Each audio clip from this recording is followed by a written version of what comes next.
Because of a curse, a man somehow gave birth to twins. The older sister, Alaire, inherited the family's talent. By the age of 7, she had entered the Pioneer Order and become a rising star admired by everyone.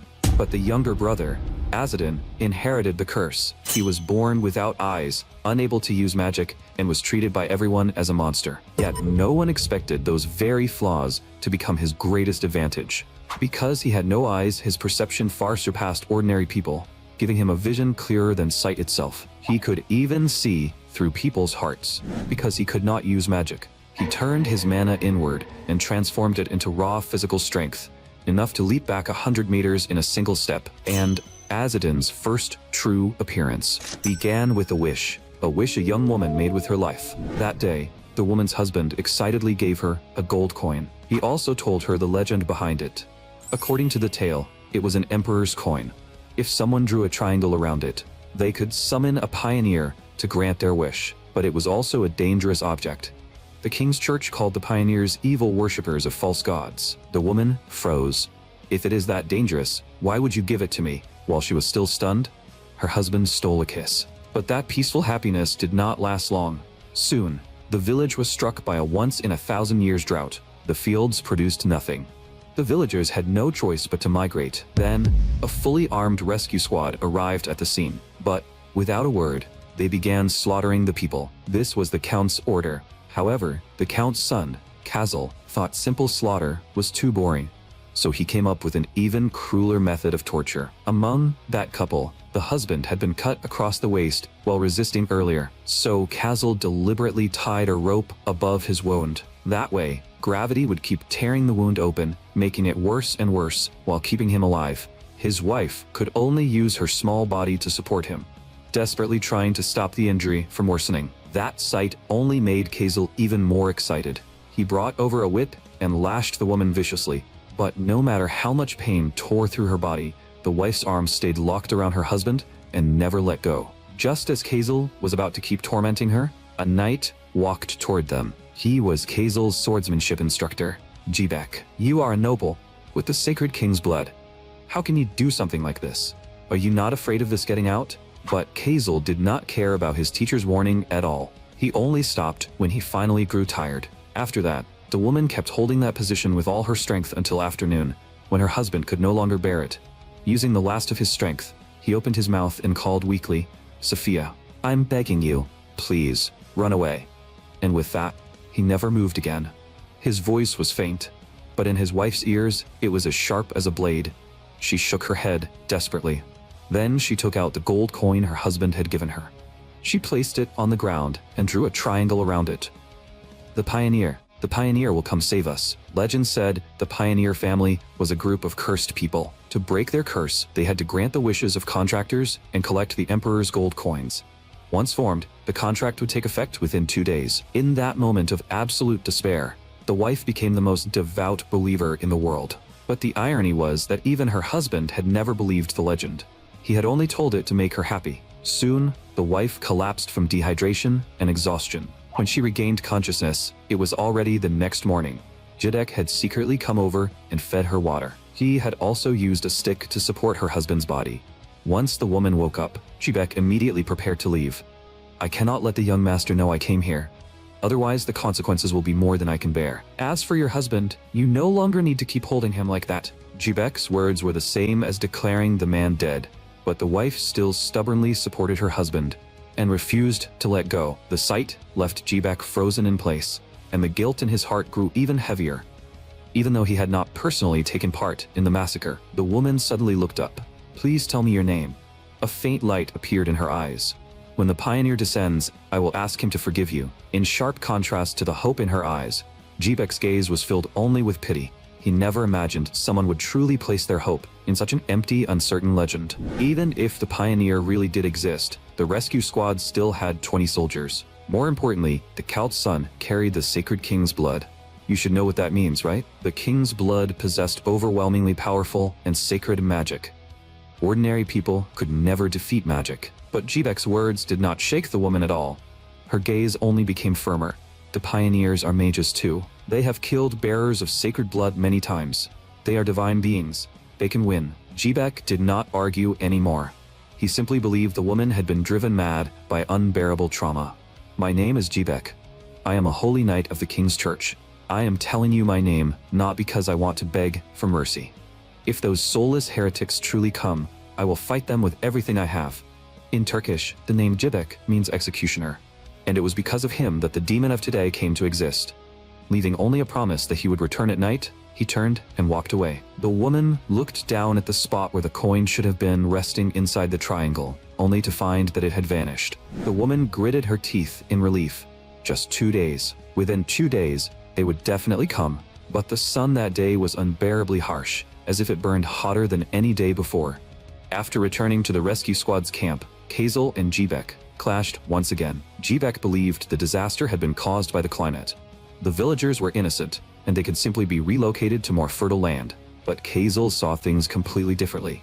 In his eyes, the land had been nurtured by the sacred king's blood. The villagers' attempt to flee was an act of disloyalty against the sacred.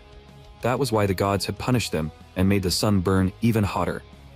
Everything he was doing now was, in his mind, saving them. Their conversation ended on bitter terms. Time passed quickly, and evening soon arrived. As promised, Jibek returned to the place where the couple had been, hoping to help the woman again. But unfortunately, he would never see her standing there and supporting her husband again. Several hours earlier, she had already died of dehydration. Jibek walked up to the two bodies. By then, nearly 2 days had passed since the woman drew the contract. Even if the pioneer did arrive as promised, nothing could be changed anymore. Jibek muttered under his breath, and an unexpected sense of disappointment rose in his heart. As a holy knight of the King's Church, he actually found himself hoping those heretics would appear and stand against Kazel. But at that moment, a strange black mist suddenly drifted up beside him. Before Jibek could react, a sharp sword was already pressed against his neck. What was this ghost-like swordsmanship? And this cold, ominous aura felt like the complete opposite of sacred magic. Jibek quickly realized the person before him might be the legendary pioneer. Are you a pioneer? Truly? After receiving confirmation, Jibek honestly gave his name and identified himself as a holy knight. The other party spoke lightly. You are probably not the petitioner, are you? If you were, that would be far too ironic. That careless tone made anger surge inside Jibek, but he gritted his teeth and forced it down. The boy who had arrived quickly scanned the surroundings and guessed that the dead woman beside them had been the true petitioner. According to the rules, if the petitioner died, the coin would become the reward of the pioneer who came. Still, he wanted to hear what had happened from Jibek. Jibek said coldly, "If you remove that sword from my neck and keep your distance, I will gladly tell you." The boy asked back, "Did you really think you could catch me so easily without an ambush?" As soon as he finished speaking, his figure flickered, and he was already 100 meters away. How is that possible? Jibek was stunned by the speed and precision of that movement. Is he a ghost? Is it magic? Are you a mage? The boy shook his head. Aside from me, every other pioneer is a mage. Just physical strength pushed beyond human limits. That display stirred Jibek's curiosity even further. What is your name? And as a pioneer, what rank are you? The boy answered honestly. I am Azadin, the 108th pioneer under the Emperor. What? The 108th? Jibek froze on the spot. Legend said there were only 108 pioneers in total, yet even the very last one possessed this kind of power. As promised, Jibek told Azadin everything that had happened to the couple. I see. How unfortunate. After hearing the story, Azadin merely clicked his tongue. Just then, an owl swooped down from the sky. The contract has been fulfilled. The coin now belongs to you. 108th Messenger Azadin. Please proceed to your next mission. Hearing a bird speak made Jibek freeze for a moment. The fact that a bird could talk was shocking enough, but the message it delivered made him even more uneasy. So the petitioner is dead, and you can just take the reward and leave without a second thought. Oh? Azadin looked at him. So the Holy Knight wants the wish to be carried out? If that happens, things will not end well for your young master. Realizing he had spoken carelessly, Jibek immediately drew his sword. Nonsense. I will defeat you here, you soulless heretic. Seeing the knight point his sword at him, Azadin let out a cold laugh. Your sword stayed silent when it faced true injustice, and now you want to turn it against me. Are you angry at me? Or are you angry at yourself? What do you know? Jibek shouted, his mind in turmoil. Azadin remained calm. Stars are supposed to be heroes that form constellations, but in some people's eyes, they are nothing more than faint lights in the darkness. As he spoke, Azadin pointed at the woman's body. You saw the victims differently from the other soldiers. You treated the petitioner, then stayed here and waited for me. No, there is no difference. I am a holy knight of the king's church. I must fear and obey those who possess sacred blood, Azadin said calmly. I have no intention of fighting you. If you still feel pity for that woman, then your sword is not my enemy. Jibek fell silent.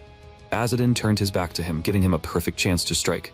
And yet, Jibek could not bring himself to attack the pioneer. At that moment, Azadin's blade flashed, cutting through the rope tied to the poplar tree. The man's body fell from midair, but Azadin caught it steadily with just one hand. What kind of physical technique was this? Even Jibek, who had absolute confidence in his own swordsmanship, could now see that the person before him was a monster on a completely different level from himself. So this was the power of a pioneer. Do you have a shovel? A shovel? You mean you want to bury them? Jibek was filled with confusion. Since the petitioner was already dead, Azadin had no obligation to care for them after taking the coin. Yet now, he was trying to bury the couple with his own hands. Forget it if you don't have a shovel. With his back to Jibek, Azadin began digging with his bare hands. Was he really going to bury the bodies? That alone was a direct challenge to Kazel. After all, Kazel wanted corpses hanging from every tree. Then, he planned to let them be tainted by evil magic, turn them into undead, and use them as a symbol of his authority. There was no way he would ignore something like this. While Jibek was still lost in confusion, Azadin had already dug a large pit in the ground. Jibek watched the scene, his fingers tightening around the hilt of his sword. Those corpses had been left to rot on the trees, stripped of even the most basic human dignity. They were like flags, hung high above a tyrant's desire for cruelty. So how could he point his sword at someone who simply wanted to lay the dead to rest? That thought suddenly made Jibek feel cowardly and pathetic. In the end, was he not just another servant, loyal to a tyrant? With that thought, Jibek sheathed his sword. He walked closer to Azadin and began digging with his hands as well. Before long, the two of them had buried the victims. Archangels of wisdom, courage, and mercy, have mercy on their souls. Azadin clasped his hands together and began to pray softly. Jibek froze. Azadin was a follower of the evil emperor and a member of the pioneer family. Yet the prayer he was reciting now was the funeral rite of the Savior Knights. The Savior Knights were another force, separate from both the King's Church and the pioneer family. Jibek could not help speaking. You arrogant fool, have you abandoned your family's fate for a heretical faith? No. I simply admire the ideals of the Savior Knights. Azadin spoke calmly. If I cannot follow what I believe to be right, then there is no meaning in my birth. He was clearly just a young boy, yet Jibek sensed an astonishing level of maturity. What are you going to do about the rescue squad?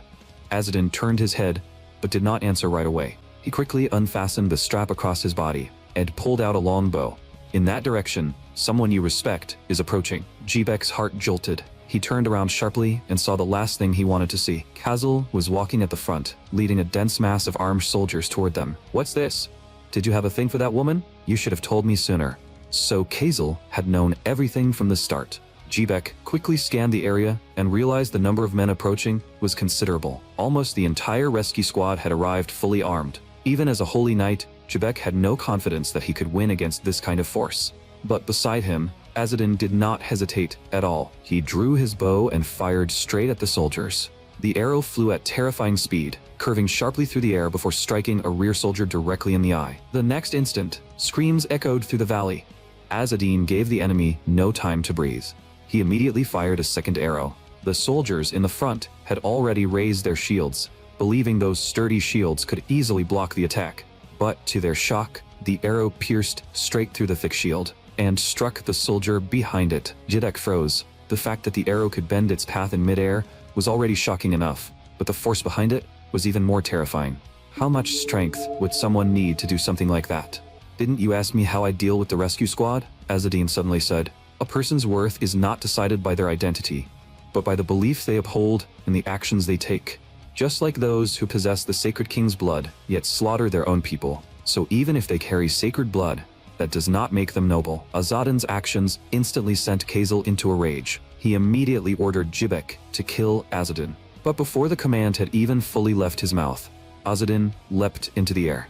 While airborne, he drew his bowstring again and again. Arrows rained down like a storm, giving the soldiers no time to react. Large numbers of soldiers screamed as they were struck and collapsed. From the very beginning, the battle was almost completely one-sided, Even Kazel himself had one of his ears pierced by an arrow. But he soon realized something. Azadin was not trying to kill them. He was trying to make them permanently lose the ability to fight. Who the hell is this guy? Kazel roared in fury. But before he could finish speaking, Azadin appeared behind him at an unbelievable speed. My name is Azadin, a pioneer under the Emperor. What? A pioneer? One of those soulless freaks? One soldier broke out in a cold sweat, clearly having heard plenty of sinister rumors about the Pioneer clan. After the battle just now, Azadin had already used up all his arrows. Kazel realized this was his chance and immediately ordered his men to attack. But before he could finish giving the order, Azadin punched him and sent him flying. What shocked Kazel even more was that even after switching to a longsword, Azadin's combat power remained terrifying. If you still have the courage, then come at me. You lunatic.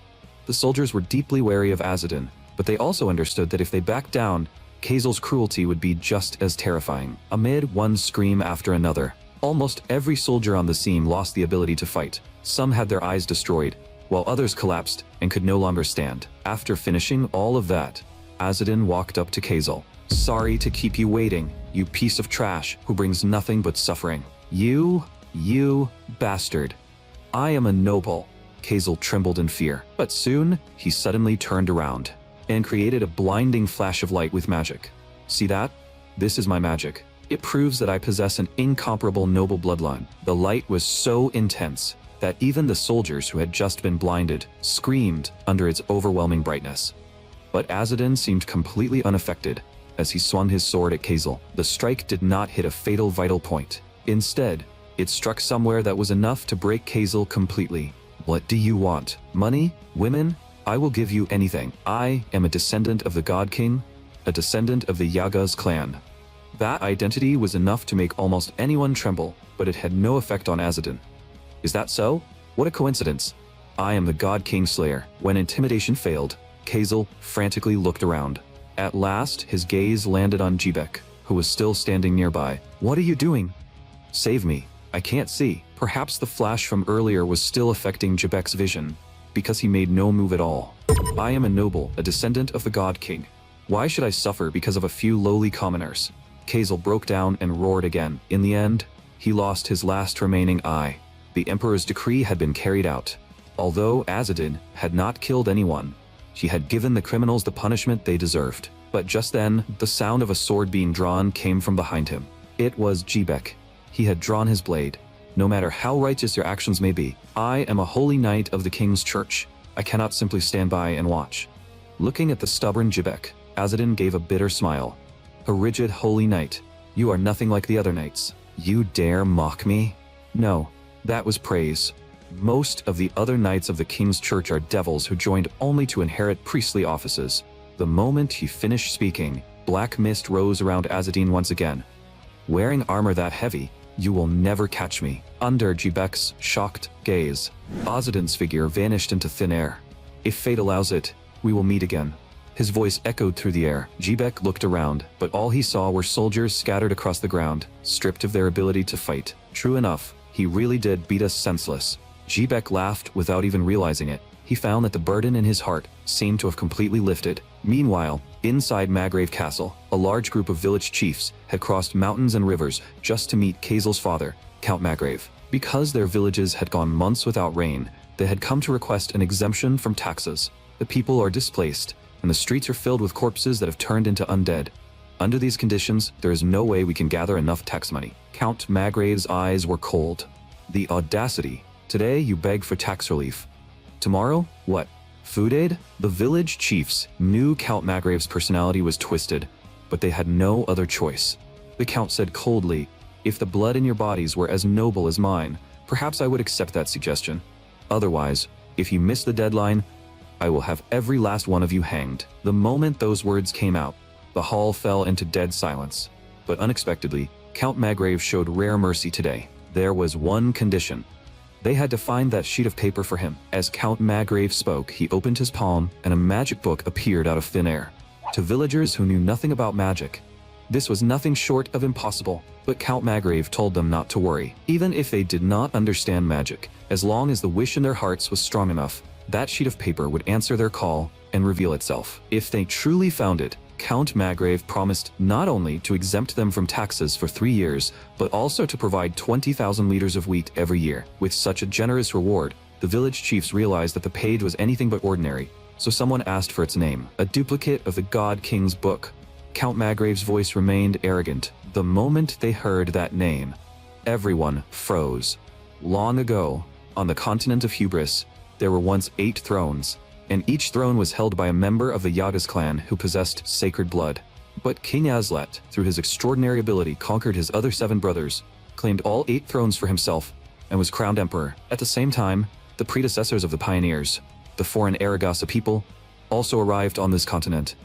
They desperately needed land where they could settle, and the emperor needed to erase the traces left behind by the 7 great kings. So he granted those outsiders a grimoire called Song of the Yellow Bird, along with a soul known as the Voice of the Emperor. In exchange, those outsiders made a pact with the emperor and became his pioneers. From that moment on, the Aragasa clan's hands were stained with sacred blood.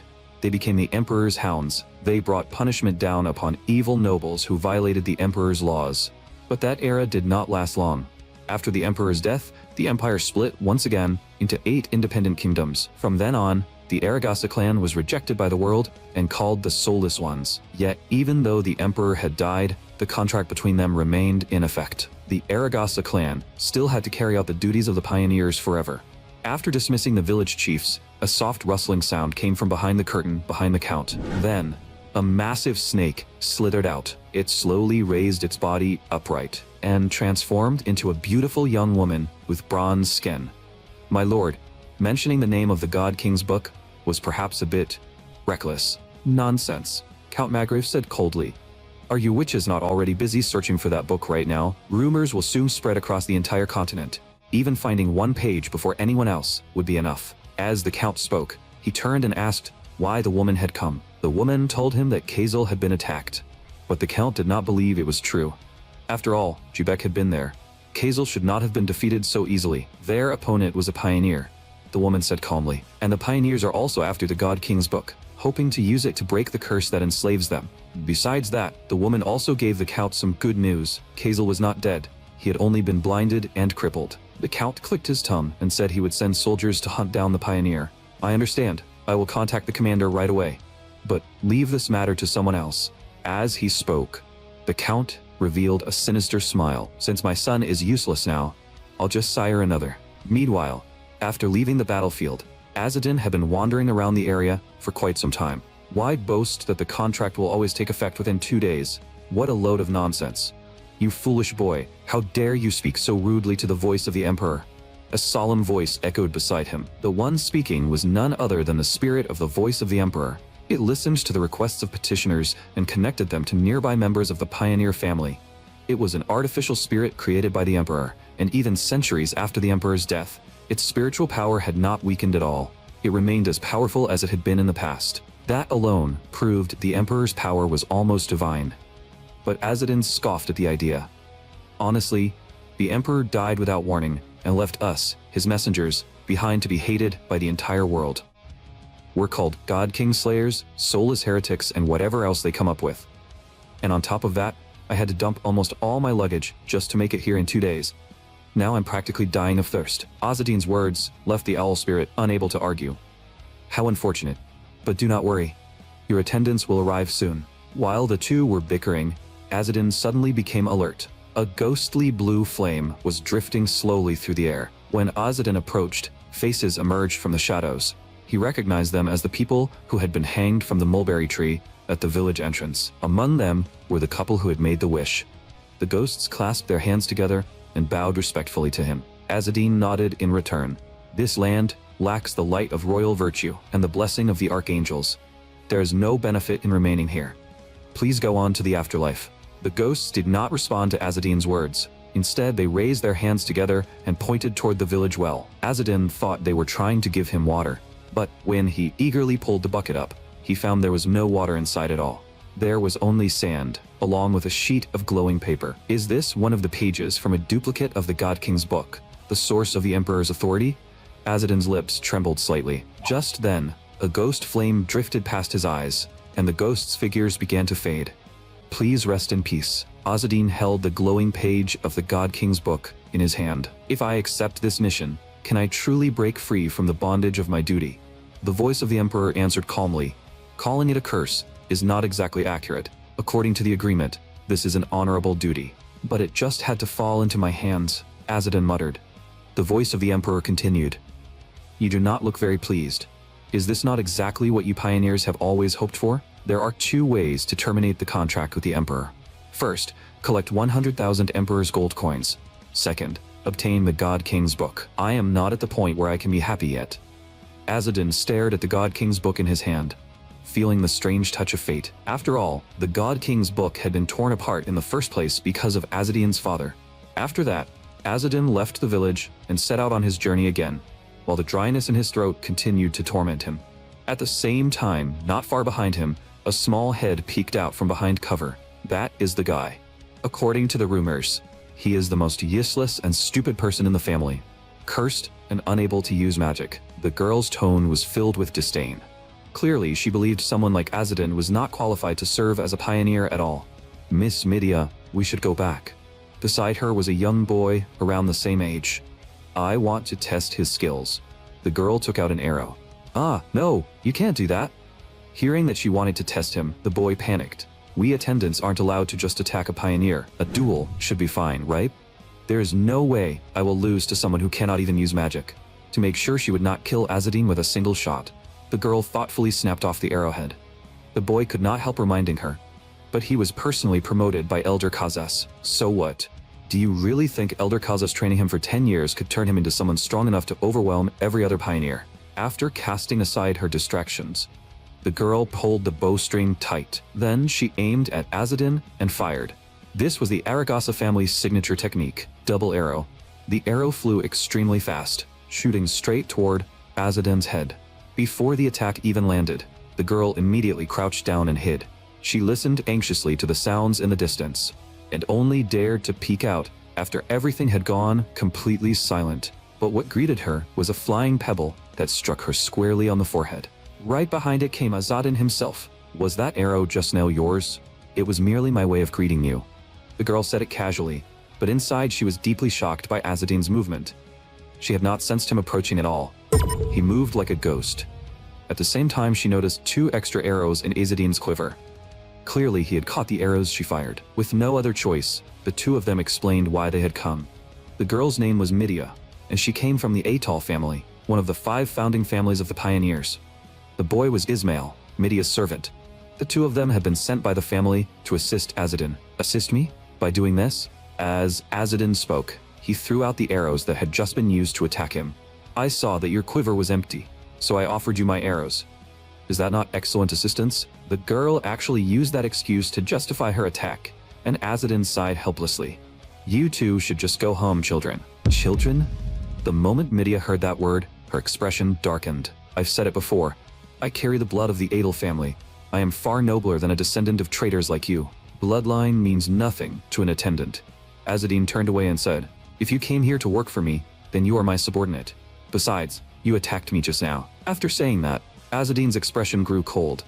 Perhaps I should teach you the consequences of doing something like that. The pressure coming from him made Midia instinctively shrink back. Was this really the person from the rumors?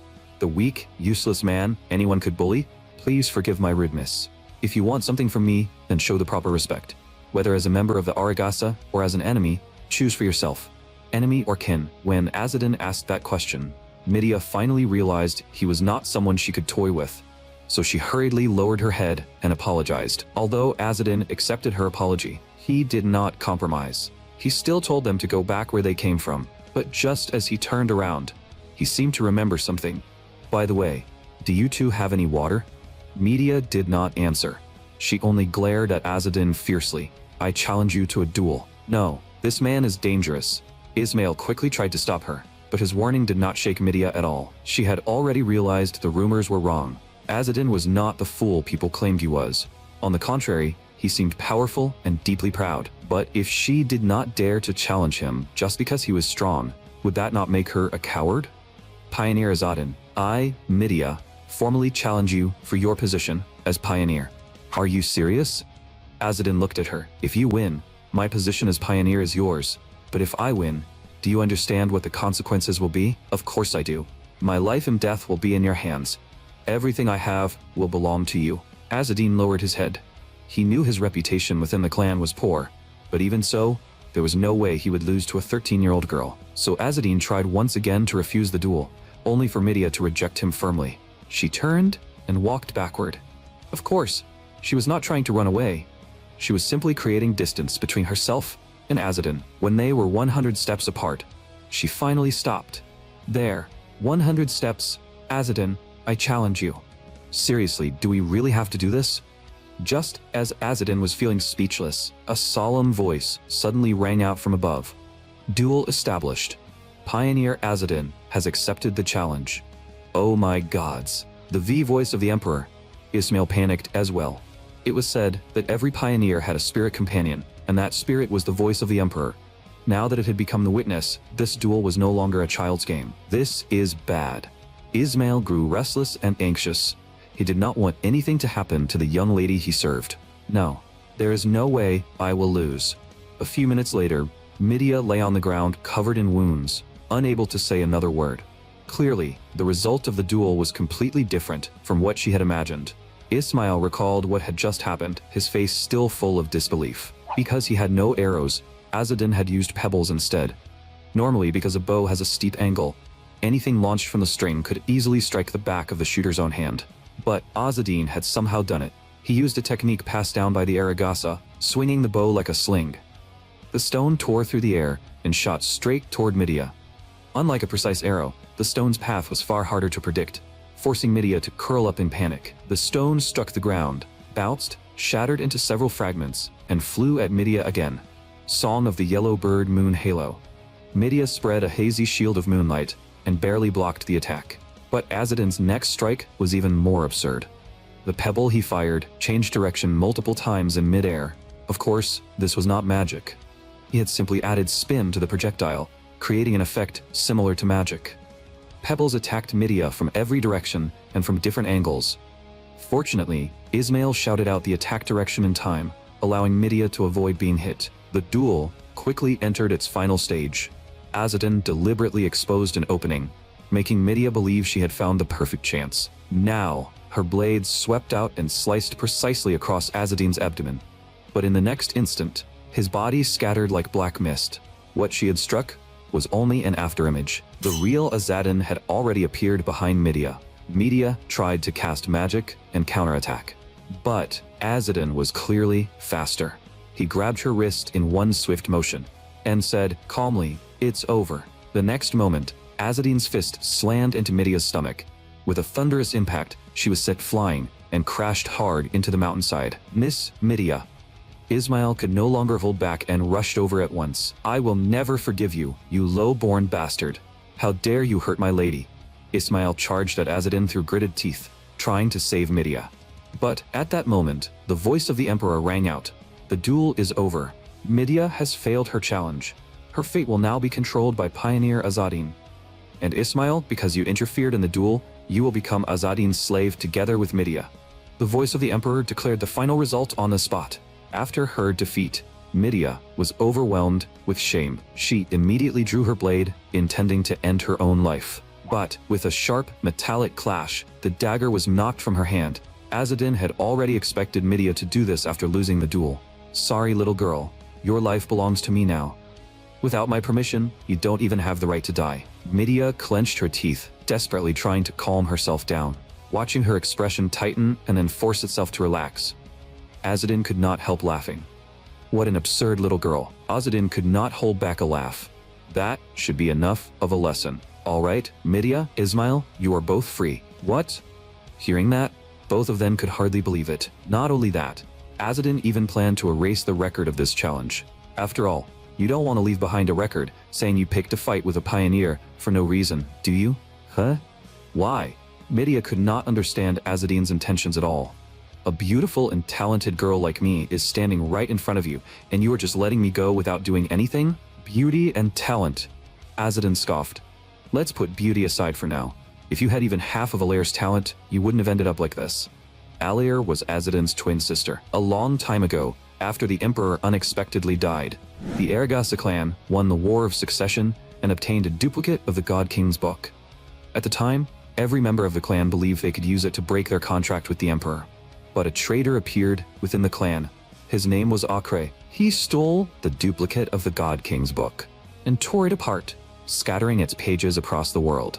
Although Acre eventually died from the curse, the outcome could no longer be changed. Because of that curse, Acre somehow gave birth to twins, the older sister, Alaire, and the younger brother, Azadin. Ironically, Alaire later became the strongest pioneer of the Aragasa. As for her younger brother Azadin, he was treated as a talentless failure. After Azadin ordered the two of them to leave, he still kept following behind him. "I already told you I won't take you with me. Go home. We aren't following you, we just have something to give you." As Midia spoke, she took out an envelope. "This is a letter from the person in charge of the Sarasama region." Azadin accepted the letter. The letter scolded him for missing far too many midterm reports. It also stated that duplicates of the God King's book had recently appeared around the world, and that recovering them would count toward performance evaluation. It was all written in the letter. Looks like the other pioneers already know too. After reading the regional chief's letter, Azadin sighed. "You two know about this as well?" "We do. The duplicates of the God King's book were scattered across the world because your father betrayed the family." Ow. Midia had spoken without the slightest hesitation, and Ismail could not help stepping on her foot. "What was that for? Why did you step on me?" Midia had clearly failed to realize how serious the issue was. Forget it. Azadin helplessly realized that in the end, he still had to follow the letter's instructions and go see the regional chief. "All right. Thank you for delivering the letter. I have received it. Then may we travel with you for a while?" Midia's eyes lit up. "I can tell you what has been happening in the family lately. It's not like I own this road. Follow me if you want." After saying that, Azadin walked straight ahead. "All right."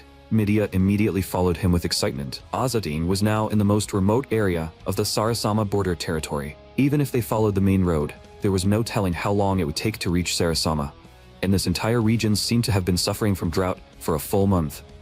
Fortunately, they discovered a small stream along the way. So, the group prepared to go over and fill their water flasks. But just then, a voice suddenly rang out from the distance. "Hey, who gave you permission to take water from our spring?" 6 men who looked like local thugs immediately surrounded them. Azadin did not want trouble, so he simply asked what they wanted. "Everything you have, of course. Kill the women and leave the men for us to play with." Relying on their numbers, the thugs approached with arrogant smiles. "Let me ask one more time. Is there really no room to talk? Why does this brat talk so much? And look at that mask on his face. What is he supposed to be, a clown?" At the leader's order, the thugs immediately launched their attack. But Azadin only crushed the pebbles in his hand, and the 3 men in front were instantly knocked to the ground. The remaining 3 were frozen by the combat power Azadin had just shown, and completely lost their will to fight. As sorry, we didn't know who we were messing with. The thugs knelt down and revealed their identities.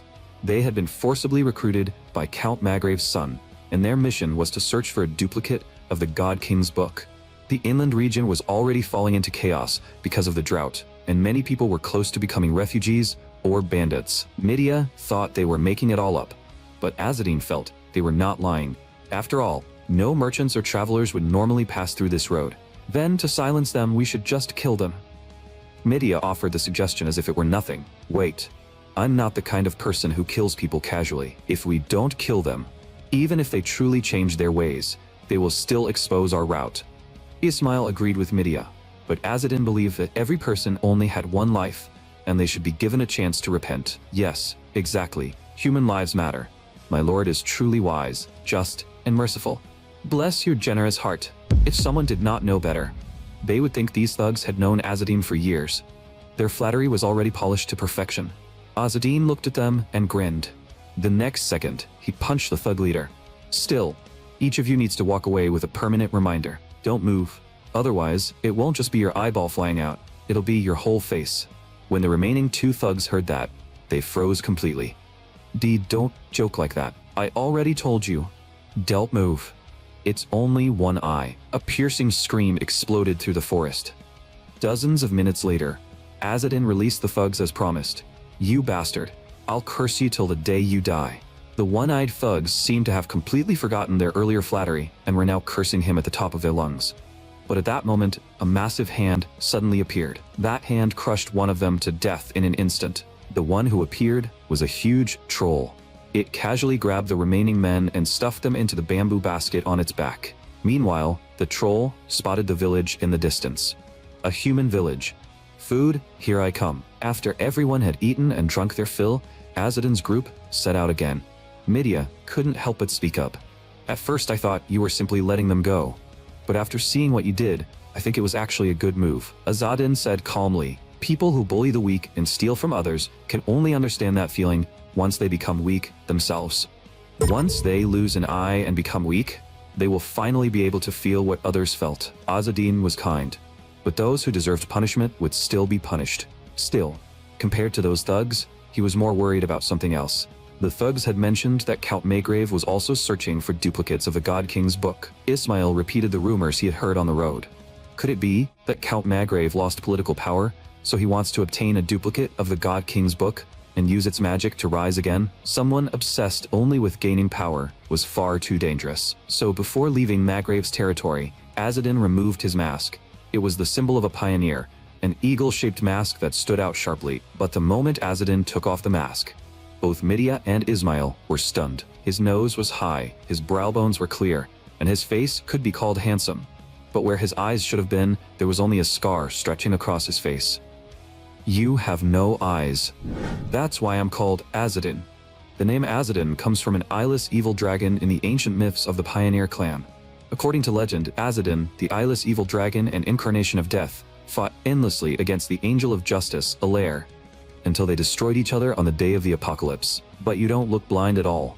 Azadin explained that he did not know the reason either. He had been born without eyes, yet it did not affect his sight, and the scar across where his eyes should have been was left by his older sister Alair. Azadin still clearly remembered what she had said back then. If what should be there is missing, this actually makes it look a bit more natural. Thanks to that scar, once Azadin removed his mask, he could perfectly disguise himself as a blind pilgrim.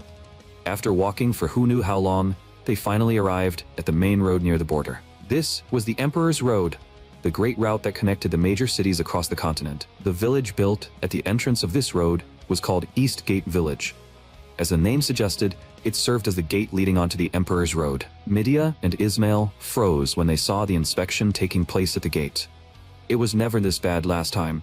Back then, people could pass as long as they paid a small toll, but now, the men conducting the search clearly did not look like decent people. The mercenaries were practically looting in public. Azadin guessed that they were searching so carefully because they were looking for duplicates of the God King's book. Just then, a merchant nearby spoke to Azadin. Sir, are you blind? Yes.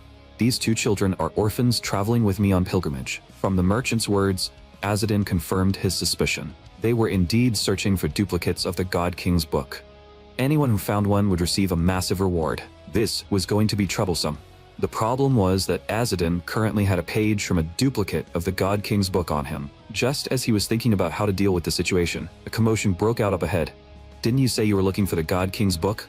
Then why are you taking my money? Get lost. No one knows what form a grimoire might take. Maybe it's a grimoire shaped like money. We'll take it for a careful inspection. If we confirm it's not the God King's book, we'll return it to you. The mercenaries made it sound reasonable, but there was no way they would actually return what they had stolen. The man's daughter also stepped forward to stop them, but the mercenaries did not care at all. Those damn bastards. What should we do? Fight them? Wait, let's see what happens first. Azadin stopped the two of them. He had noticed a messenger walking into the middle of the mercenaries. The messenger seemed to exchange a few words with them, and the mercenaries' faces changed at once. They began packing up their weapons and stolen goods. That's enough for today. They only allowed the people who had already been searched to pass. Everyone else was ordered to stay in the lodgings outside the gate. After that, the mercenaries entered the gate and shut it behind them. What's going on? The merchant frowned in anger. I heard they found a troll nearby. Azadin told the merchant quietly, my hearing is sharp. I clearly heard what they said just now. What? The merchants and travelers left outside the gate were all terrified when they heard that. They pounded on the gate with all their strength, but the soldiers inside ignored them completely. Inside the city, a white-haired man sat in a carriage. He was Count Magrave's illegitimate son, Tarki. After hearing that a troll was coming, he immediately prepared to abandon the city and flee with his soldiers. After all, a troll was already hard enough to deal with, and this one had goblin troops with it. Tarki had no reason to waste his private soldiers fighting here. There was no helping it. they would retreat with the spoils. Just then, someone suddenly called out to Tarki. It was the acting village chief, asking how this situation was supposed to be handled. Tarki did not take it seriously at all. Obviously, you repel them. You've received enough training. You should be able to handle this. I leave this place entirely in your hands. After saying that, he fled in his carriage. But the militia led by the acting village chief had only received a single day of training.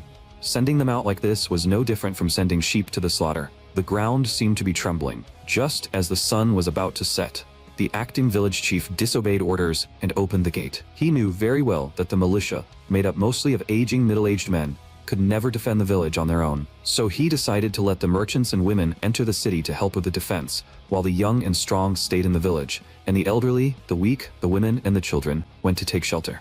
Because of this arrangement, Azadin's group followed the evacuation line. Since they were disguised as a blind man and 2 children, the villagers treated them especially kindly, even giving them the only lantern they had. Azadin understood the village chief's intention. He was not trying to drive these people away.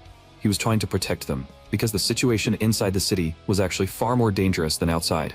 As he said this, Azadin seemed to think of something and stopped. Then, this is where we part ways. As soon as he finished speaking, black mist wrapped around Azadin's body. A few seconds later, he completely vanished. On the other side, the troll had arrived before the city with a swarm of goblins. Their dense formation alone was enough to make people shudder. But the most troublesome enemy was still the troll, leading them. It stood over 5 meters tall, a terrifying height. After killing its way down several branching roads, the troll had already captured several humans. You all mine. Food for Gordo. As it spoke, the troll raised its right leg and slammed it hard into the ground. The city wall instantly shook violently. Fire arrows, the acting village chief ordered. The archers immediately began shooting, but almost every goblin carried a shield, so the attack was not very effective.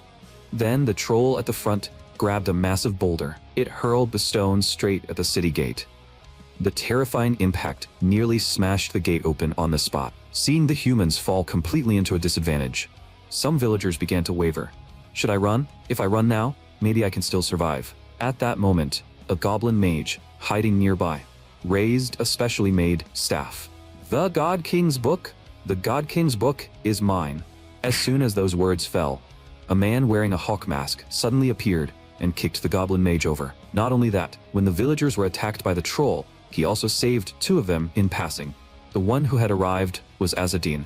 I will help you defend the gate. Who are you? The acting village chief was stunned by Azadin's movement. Just a passing pioneer of the emperor.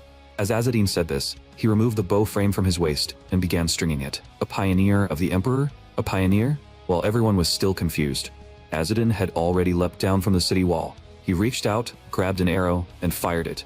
The arrow split into 2 in midair. The next second, both arrows pierced through the troll's eyes at the same time, and the troll screamed as it fell backward. In a frenzy, the troll swung the obsidian axe in its hand wildly, but after losing both eyes, it could barely even walk straight. Azadin seized the chance and jumped onto the troll's head, then began clearing out the remaining goblins. As so strong, the battle turned around in an instant, and the strongest troll had already lost its ability to fight. Just then, the basket it used to carry its spoils suddenly tipped over, and the humans inside struggled to crawl out. Azadin noticed that the same group of thugs from earlier was among them. At that moment, the goblin mage struggled back to its feet. Its arm began to mutate in a grotesque way. The God King's book is mine. I will become the king of all races. Blood-red chunks of flesh burst out of the goblin's body like ropes. Sharp teeth sprouted from those chunks of flesh and began tearing apart everything they touched. Azadin clicked his tongue as he watched the bizarre scene unfold. The Kurt gods, the kin of teeth. The Kurt gods were savage deities that had existed on this land before the Yagas ever arrived, and many magical beasts once served them. The monster continued devouring the corpses nearby. Then the goblin's head emerged from inside the mass of flesh. Come, hounds of Yagas, hand over the God King's book. The goblin mage raised its staff, and in the next instant, a beam of light shot toward Azadin. The light directly illuminated the duplicate of the God King's book hidden on Azadin. But before the goblin could say anything more, Azadin's arrow had already grazed past its head. What was that light just now? It seemed to point toward the God King's book. Are they searching for it too? Azadin felt a strange sense of doubt. While thinking, he dodged the monster's attacks. Then, Azadin picked up a rusty goblin sword from the ground and charged straight in. With a flash of steel, he cut through the tooth-covered flesh. The teeth growing from the flesh were huge, but their roots were shallow, making them surprisingly fragile. Arrogant fool. I am the King of Teeth. No, you're nothing but a pathetic minion created by the King of Teeth. Azadin calmly corrected the goblin. The two sides clashed again, immediately. At the same time, the sword in Azadin's hand began to smoke. The powerful digestive fluid secreted by the monster's tentacles was corroding the blade. Azadin had no choice but to throw the sword away. This fight had already caused him far too much trouble, yet it offered him nothing in return. But with those deadly tooth-covered tentacles attacking him, he had no time to mourn the loss of a weapon. The villagers watching from nearby began to panic. Fire arrows! We have to find a way to help that pioneer, the acting village chief shouted. But if the king's church finds out we helped the pioneer clan, that's a serious crime. Even though it was a grave offense, the acting village chief scoffed at the idea. Those damned people from the king's church already abandoned us. Who's going to punish us now? We are just trying to attack the monster. After the monster is taken down, we can worry about arresting the pioneer clan later. That works. Yeah, exactly. The villagers raised their bows together and began firing. Azadin looked at the arrows flying over his head and gave a bitter smile. Compared to the arrows he fired, these were painfully weak. If only they would give those arrows to him instead. Still, at least while fighting the monster, the villagers were treating Azadin as one of their own, and that satisfied him well enough. So Azadin picked up a sharp tooth that resembled a shark's fang. He turned sideways and hurled it with a sharp swing of his arm. The fang tore through the air, ripped apart a tentacle, and then drove deep into the monster's body. The sudden pain made the monster thrash violently. Good. Looks like this works. Azadin continued picking up the teeth he had cut off earlier with the sword. He threw them out in rapid succession, and the sharp fangs flew into the monster, piercing it full of holes. Unable to endure the pain, the goblin's head emerged from inside the monster again. You bastard. I was about to become the King of Teeth. Why are you stopping me? Unfortunately for you, I am the God King Slayer, Azadin answered. As soon as he finished speaking, he threw another sharp tooth. The fang instantly split the goblin's head in two. Right after that, the monster's massive body began to collapse. Azadin carefully avoided the chunks of flesh on the ground and picked up the fallen magic staff. But at that moment, a villager's voice came from behind him. Soulless heretic. The villagers were glaring at Azadin, and some had even drawn their bowstrings. How rude. Once a bowstring is drawn, it can easily misfire. Among the crowd, some people were clearly grateful for Azadin's help, and some were willing to welcome him, but others were suspicious. What are you really after? Why did you help us destroy those monsters? Don't tell me you brought those monsters here yourself. Some of them hated the Pioneer clan so deeply that they began twisting everything against him. After all, they had been taught that the Emperor's pioneers were soulless heretics, terrifying beings who deserved death. So it was not strange for them to think this way. Everyone, listen. Azadin raised his voice. I simply completed a task according to the Emperor's gold coin. Because someone used an Emperor's gold coin to make a wish for all of you. Who was it? Don't tell me that person is among us. I have no obligation to tell you, and no right to reveal it. Azadin ignored the panicked crowd. Now, may I pass? Or are you going to fight me in the name of the King's Church doctrine? Don't insult our faith. The villagers talked tough, but not a single one of them dared to actually fire. Then, I'll be going. Azadin climbed onto the wall with ease, then grabbed a handful of arrows from the quiver. Taking a few arrows shouldn't be a problem, right? No one is allowed to attack. The acting village chief immediately stopped everyone, then lowered his voice and whispered, Thank you. How foolish. Saying something like that could get you executed. Azadin said this, and jumped down from the wall and entered the gate. The gold coin? Impressive. You really can lie without even blinking. The voice of the Emperor rang in Azadin's ear. Don't you think they went too far? You helped them drive off the monsters, and that's how they treated you. Everyone has moments of weakness, Azadin said calmly. In any case, they treated me decently when they thought I was a blind man. That's enough for me. They deserve to be treated kindly too. After saying that, Azadin quickened his pace. Still, I'm exhausted, and after all that work, I didn't even get a single gold coin. After running along the road for about half an hour, Azadin soon saw Midia and Ismail. To wait for him, the two had deliberately separated from the evacuation group. What? You defeated one of the Kurt gods? After Azadin told them what had happened, both of them were stunned. But Ismail quickly lowered his head. You spent all that effort for nothing and didn't even receive a single coin. Azzedine told him that helping people in need was a good thing. Without ideals like that, life would become painfully dull. As he spoke, Azzedine suddenly took out a staff. By the way, Midia, do you know what this is? Is it a magic staff? Midia accepted the ancient staff Azzedine handed her. It was something Azzedine had seized from the Kurt god. He was too tired right now and needed to focus to appraise it properly. Ah, right. As Midia spoke, her eyes suddenly widened. Are you entrusting this to me because you have accepted me as your attendant? Not exactly, but when you meet kin this far from home, you can at least help with something this small. Midia nodded, but then asked Azzedine to promise her one thing as well. Fine, no problem. Tell me tomorrow. After saying that, Azzedine leapt forward. We need to hurry and keep moving. A few hours later, they finally caught up with the evacuation group. Ah, you are safe. Thank goodness. Everyone was relieved to see Azzedine's group unharmed. After catching up, Azzedine told them that his hearing was sharp and that he had heard cheers of victory coming from the village, so they could turn back now. The refugees were half convinced and half doubtful. But when they saw lights glowing from Eastgate Village on the hilltop, they were basically sure the village was safe. Send a few people back to confirm the situation first, then decide what to do. Azzedine suggested this, and everyone agreed. So the people temporarily stopped fleeing and chose several fast runners to return to the village and confirm the situation. After escorting the villagers safely back to the city, Azzedine immediately rushed toward his next destination. After getting this exhausted, there was no way he would let all that effort go to waste. Dozens of minutes later, Azzedine arrived near a camp. Stationed there were Count Magrave's illegitimate son, Tarki, and the mercenaries he had hired. In the darkness, someone was quietly watching them.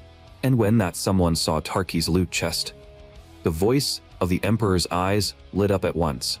Now this is a huge haul. Exactly. Azzedine whispered. My travel funds are almost gone. Early the next morning, Tarki gathered all the mercenaries. What's going on? You actually let someone steal our belongings? The mercenaries explained that they had been attacked and were knocked unconscious before they could even react. But Tarki did not care. If you take the money, you do the job. Then he turned his anger toward the mercenary captain. This is your responsibility. 1 month's pay will be deducted. Any objections? The captain could only agree. Also, one of my own belongings is missing too. No matter how I look at it, this wasn't done by an ordinary thief. Looks like this ends here. Tarki was not stupid. He knew that if he kept pushing the matter, the mercenaries might mutiny on the spot. However, the mercenary captain whose pay had just been deducted did not look satisfied. He said quietly, I bet the one who stole that thing will head to a nearby village. Mr. Tarki, could you order us to conquer that village? What? Wait. The nearest village around here is the station village we passed on the way, isn't it? That place is managed by nobles. It won't be easy. Tarki rejected the suggestion, then pointed at the mercenary captain and cursed at him, telling him to watch his tone. But the mercenary captain simply grinned. It doesn't matter. Even if you refuse, we'll loot it in your name. What did you say? What's that supposed to mean? Tarki stared in confusion at the mercenary captain, who had suddenly started saying strange things. At that moment, the mercenary captain drew a small knife and stabbed it hard into Tarki's lower abdomen. Captain. The mercenaries were also startled by the sudden betrayal. He had just driven a blade straight into their employer's stomach. Don't worry, this dagger came from a witch. Tarki was shocked. He clearly felt a sharp pain in his abdomen. Yet there was no blood, not even a wound. No, more accurately, the dagger had somehow turned into a strange spider, and it quickly burrowed into his stomach. The mercenary captain smiled as he stared at Tarki. You're still fine right now, aren't you? Tarki flew into a rage and drew his sword. Even as an illegitimate son, he had received solid swordsmanship training, but the mercenary captain in front of him merely whistled. Tarki instantly felt a sharp pain in his lower abdomen, then dropped to his knees. Come now, calm down first. The spider inside your stomach only gave you a little bite just now. If you refuse to obey me, it will lay eggs inside your belly. And when those things hatch, Tarki trembled all over and struggled to get back up. What do you want me to do? The mercenaries looked at their captain with fear written all over their faces. They all seemed to be thinking the same thing. He had never been like this before. I want to requisition the station village and find the one who stole my belongings. The mercenary captain smiled as he spoke, but his eyes flashed with vicious killing intent. Meanwhile, Azzedine had returned to Midia and Ismail. In Tarki's loot chest, he had found another staff connected to the Kurt gods, so he wanted Midia to appraise it. But Ismail suddenly snatched it from the side. "Leave it to me." A moment later, Ismail began the appraisal. He said he could sense two kinds of mana inside the staff, green and black. If it belonged to the devouring king of teeth, there should also be red mana mixed in. Azzedine guessed that the staff might have come from another member of the Kurt gods. Ismail agreed with that judgment. As for the staff's function, it was used to locate a certain special item. Hearing that, Azzedine paused. "So this thing is used to locate duplicates of the God King's book. In that case, whoever lost this staff definitely won't let us go." After thinking it over, Azzedine returned to the mercenary camp to observe their reaction. The atmosphere today was completely different from yesterday. The mercenaries seemed to be maintaining their weapons and equipment, preparing to launch a war. Azzedine told Midia what he had observed. They seemed to be preparing to attack the station village. Midia froze when she heard that. That village isn't ordinary in scale. It's far beyond a normal rural settlement, so she guessed that the mercenaries must have been forced into this by something. Otherwise, they would never make such a suicidal decision. So Azzedine decided to avoid the mercenaries and head to the village first. As the sun set, Azzedine once again disguised himself as a blind man and passed through the checkpoint with ease. He entered the station village. It was called a village, but in this sparsely populated region, calling it a large city would not be an exaggeration. At that moment, the station village happened to be holding a market, and caravan wagons filled the open space near the entrance. It's the Krasar Trading Company. Great. When Midia and Ismail saw the wagons flying the Krasar Trading Company's banner, they were instantly delighted. That was because this trading company was one of the front organizations run by the pioneer clan, the Aragasa people. In other words, every member of the company was an Aragasa. As soon as Azzedine approached, the performers and caravan guards noticed him. One by one, they revealed malicious smiles. "Well, if it isn't the famous 108th pioneer, Lord Azzedine. You've only been a pioneer for 3 months, and you already have 2 attendants? Quite impressive." Azzedine sighed. It was always like this. In the eyes of the pioneer clan, Azzedine was the son of the traitor Akre, someone who could never be forgiven. "We're still kin, at least. Shoe my goat for me. You can manage that much, right?" "Of course, we wouldn't dare disobey your command." Azzedine turned and handed the valuables he had stolen from the mercenaries to another person. "Exchange these for money too. Also, if you have any blue steel arrowheads, could you get me some?" Well, you brought some nice things with you. Where did you steal them from?" Azzedine could hear the mockery in their voices, but he was already used to it. Even worse, when Azzedine said he wanted to take a bath and change clothes, someone from the caravan actually tossed him a dress. "Can you stop with these childish pranks? I really don't want to fight you." Azzedine sighed and handed the clothes back. "What did you just say? You want to fight us? Are you trying to get yourself killed? If you hadn't gotten lucky and become a pioneer, you would be no better than us." As it turned out, the members of the Krasar Trading Company were all training peers from Azzedine's cohort. Just then, a voice suddenly rang out. "If you're really that upset, then challenge him to a duel." The one who spoke was Midia. "A duel? Are you crazy, little girl? That guy can't even take one punch from me." They glared viciously at Midia, but her expression did not change. In the next instant, Midia moved. She used a light-footed technique from Song of the Yellow Bird and vanished from everyone's sight. In the blink of an eye, Midia had leapt onto the back of one of Azzedine's former peers. Her dagger pressed against his throat, and the man panicked at once. "Wait, little girl, what are you doing? Do you understand the situation? I am a descendant of the Adel family. You low-born trash. How dare you show such disrespect to my pioneer?" The dagger in Midia's hand trembled slightly, slicing through skin as blood began to seep out. Her murderous attitude left the trading company members at a loss. The way she looked, she really seemed ready to go through with it. At that critical moment, a voice came from the crowd. All right, everyone calm down." The speaker was a young blonde man named Derek, the leader of this caravan. "Long time no see, Azzedine. I apologize on behalf of my team. So, could you please stop here?" With the leader's appearance, the situation finally eased. After the farce ended, Derek walked over to Azzedine. "Go take a bath first. After that, let's have a meal together." Derek had something he wanted to ask Azzedine. Of course, it was not about the two of them. It was about Azzedine's older sister, Alaire. As it turned out, when Derek was very young, he had once attacked Alaire, but he was beaten badly in return, especially his ankle, which had been shattered. The caravan camp was made up of many tents. After bathing inside one of them, Azzedine felt much better. Lord Azzedine," Ismail's voice suddenly sounded. "Alaire has the same blood as you, and she is respected by everyone, isn't she? I heard that anyone who dares question her ends up paying the price. What Ismail meant was that Azadin should learn from Alair's way of doing things. That way he would not have to suffer this kind of humiliation again. But Azadin politely refused. Everyone should have their own style. After his bath, Azadin attended Derek's dinner invitation. As soon as the meal began, Derek could not wait to ask about Alair's current situation. But Azadin said he knew nothing. You don't even care about your own sister? With her abilities, she isn't exactly someone I need to worry about, is she? As Azadin spoke, he reached for an apple, but Derek moved the plate away before he could take one. Your subordinate attacked members of the trading company, right?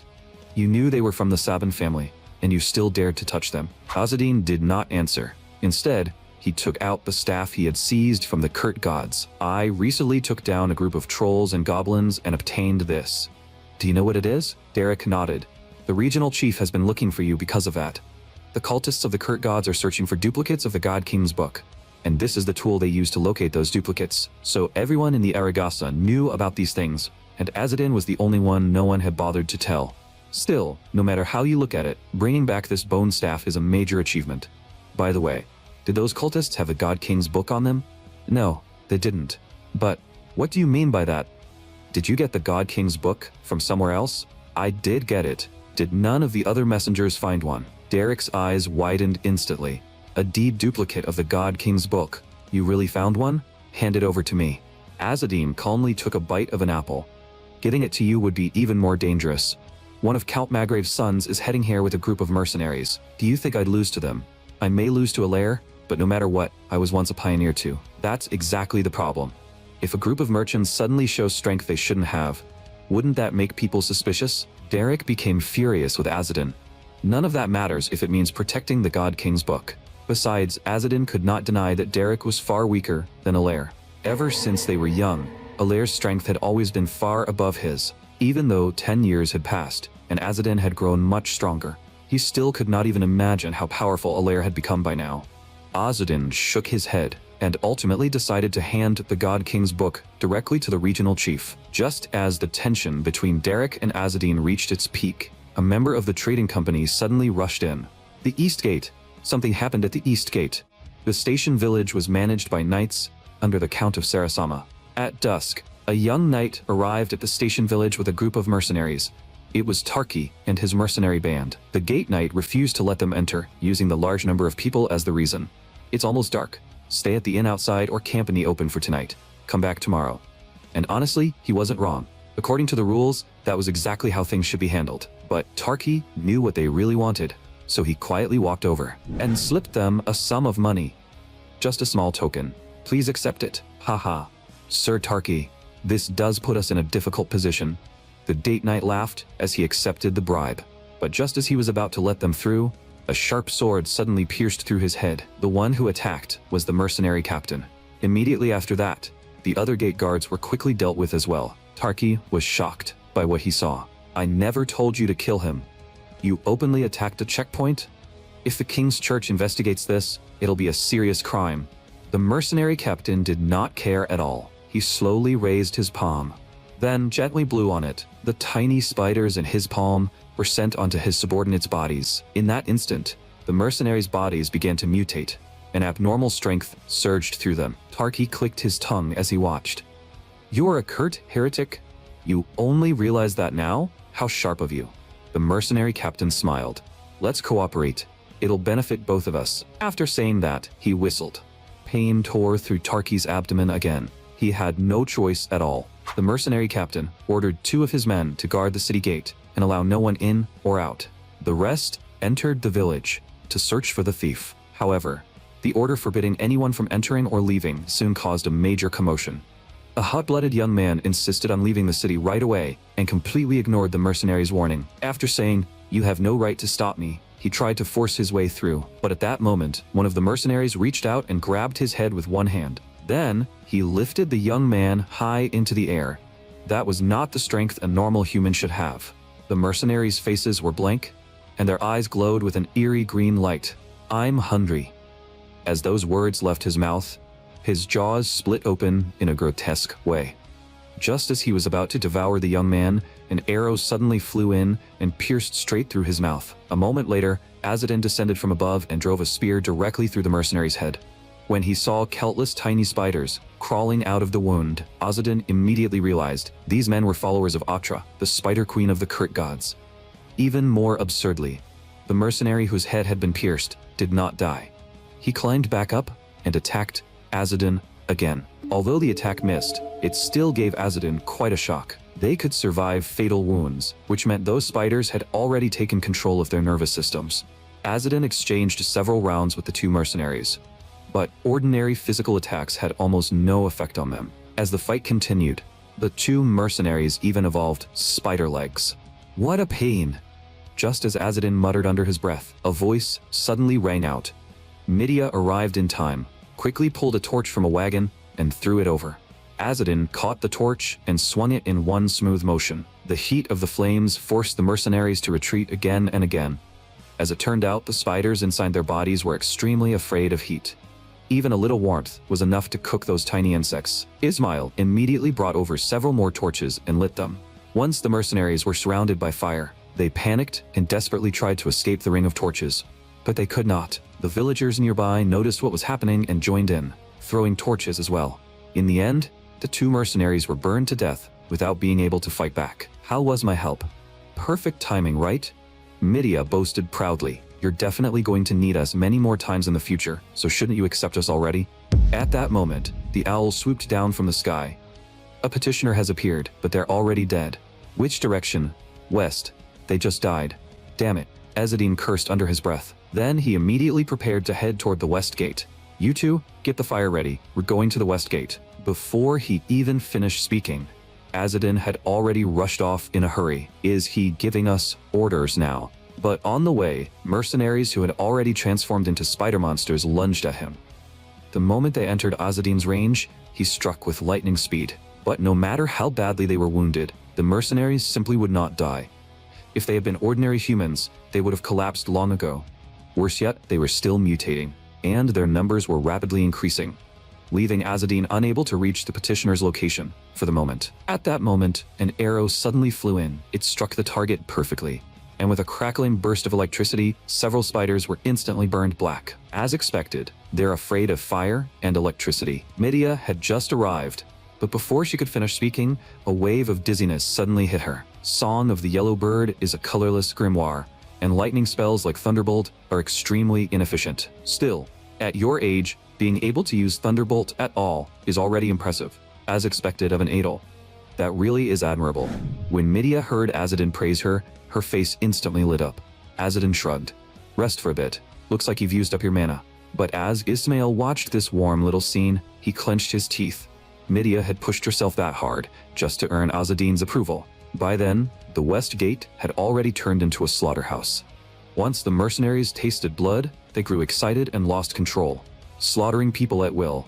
Their bodies also began mutating even faster. The mercenary captain and Tarki were watching all of this coldly.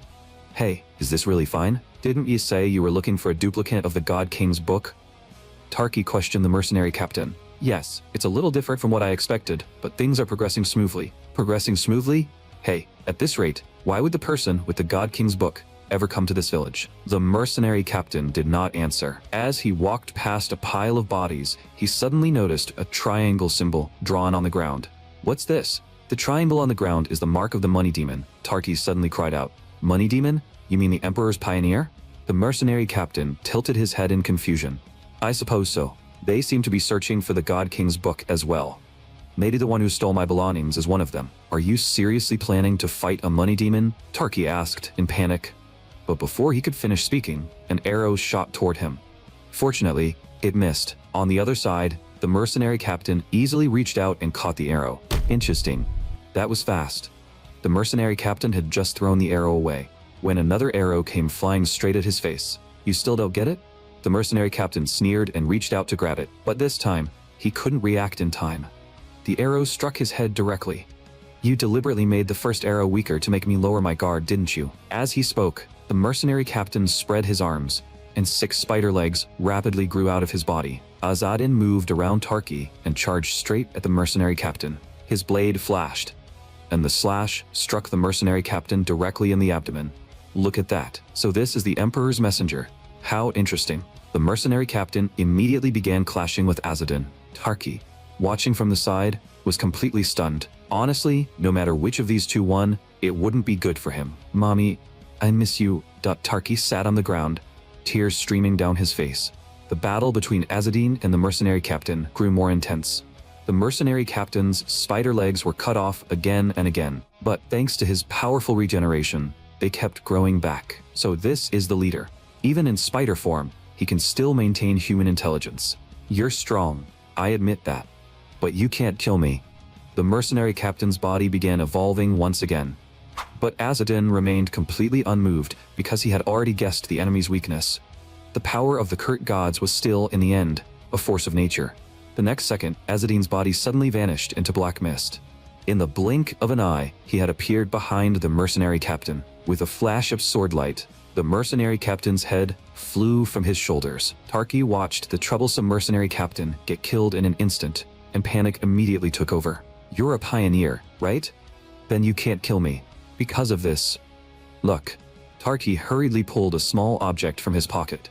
It was an emperor's gold coin. Azadin hesitated and stopped. Where did you get that? My mother. My mother gave it to me. Tarki smiled in relief. Looks like mother was right. The pioneer clan really can be commanded with an emperor's gold coin. Even if you have the coin, it's useless without a petition. Damn it, I get it. Tarki muttered as he threw the coin into a nearby carved triangle. The coin vanished, and golden light illuminated the triangle. How about now? I'm your employer now, right? I've been infected by that spider. Hurry and save me. Your petition has been accepted. The voice of the emperor announced the request on behalf of the pioneer. Azadin sighed. Why does a petition from trash like this have to be accepted too? The owl only tilted its head and said nothing. Tarki, meanwhile, burst into tears. Mother, I survived. Not long after, Media and Ismail also arrived. After learning the full story, both of them froze. So this guy made a petition? Yes, it's fine. Azadin turned to Media. Can you use Thunderbolt one more time? Keep the power a little weaker. Media stayed silent for a few seconds. Since we're kin, I can help you. But I'm not even your subordinate yet, and besides... All right. Azadin raised his hands. Once this is over, he said, I'll accept you as my attendant. Thank you. I'll do my very best. In sharp contrast to Media's excitement, Ismail looked deeply worried. He had never seen Media so desperate for someone else's attention. Ever since they were young, no matter what Media asked him to do, Ismail would carry it out without hesitation. And yet, he seemed to have never truly received her attention. This was not fair. Then I'll begin. Media cracked her knuckles. Wait, am I going to die? Ignoring Tarki's protests, Media used the lightning spell, Thunderbolt. After being struck, Tarki screamed and collapsed to the ground. As expected, Thunderbolt could remove the infected spiders from his body. Although it also harmed the host, it was still far better than continuing to be tortured by the spiders. Anyway, the mission is complete. As soon as Media said that to Azadin, her body swayed. Azadin was startled. Are you all right? Sorry. Looks like I pushed you too hard. I just need to rest for a bit. A descendant of Adel isn't that weak. A short while later, Tarki recovered a little strength and felt the tiny spiders crawling out of his body. His face strangely flushed red. The sight instantly left everyone stunned. Why are you looking at me like that? Don't develop any weird preferences, dear child. Azadin couldn't help mocking him. Since his request has been completed, can we kill him now? Ismail asked. The closeness between Media and Azadin clearly irritated him. What did you just say? Tarki was shocked, but Azadin stopped him. Ismail, don't talk nonsense. Once the Emperor accepts someone's petition, it means they're an individual worth protecting. Even after completing the petition, we must treat the petitioner sincerely. Besides, the voice of the Emperor still needs to draw spiritual energy from the petitioner. Ismail was helpless. Then can we leave now? Azadin lowered his head. In truth, he still wanted to clean out all the spider mercenaries in the city, but he was also afraid these two kids would keep nagging him endlessly. Fortunately, at that moment, hurried footsteps suddenly came from outside the city. We're from the King's Church. Everyone looked up and saw a group of people rushing toward them. Good. We can leave the spider mercenaries to them. Let's go. But just as Azadin's group was about to leave, Tarki suddenly called out to them. Wait, take me with you. If the King's Church investigates me, I'm finished. At least take me somewhere without holy knights. You said that even after completing the mission, You would treat the petitioner sincerely, right? Azzedine remained silent for a long time. In the end, he had no choice but to take Tarki with them. After that, Azzedine's group escaped the station village through the west gate. After traveling for a long time, they decided to stay overnight at a farmer's house. Tarki was dressed like a knight, so the farmers recognized him at once and froze in fear. "We need a place to stay. Hurry and take us." Before Tarki could finish speaking, Midia and Ismail covered his mouth. "We would simply like to borrow a place on your farm to stay overnight during our journey." As Azzedine spoke, he handed the farmer a silver coin. "A barn or storage shed will be enough." The farmer gladly accepted. "Why did you stop me? These colonists are basically just lazy insects." Azzedine didn't argue. He simply pushed open the barn door. "You're right. But someone as noble as you is staying with us now, aren't you?" "Fine, I can't argue with you." Tarki gave up and walked into the barn with them. "You should think carefully before you speak, dear child. I have a name. It's Tarki." "I know, dear child." The barn was large, so they decided to keep the goats on the first floor and rest on the second. "Ugh, what if there are lice here? Would that be worse than having spiders in your stomach?" Azzedine mocked him. "Either way, there is absolutely no way I can sleep in a place like this." But before even a few minutes had passed, Tarki's snoring filled the barn. "What kind of people are the King's Church? People seem afraid of them, but also happy when they arrive." Midia suddenly asked Azzedine this question. "They're holy knights who uphold the laws of the 8 kings, study white magic, and protect the people. That's why most people welcome them." As Azzedine spoke, he turned to look at Tarki. "But in reality, they're filled with immoral scoundrels. They steal far more than they protect." "Like this guy?" Midia froze.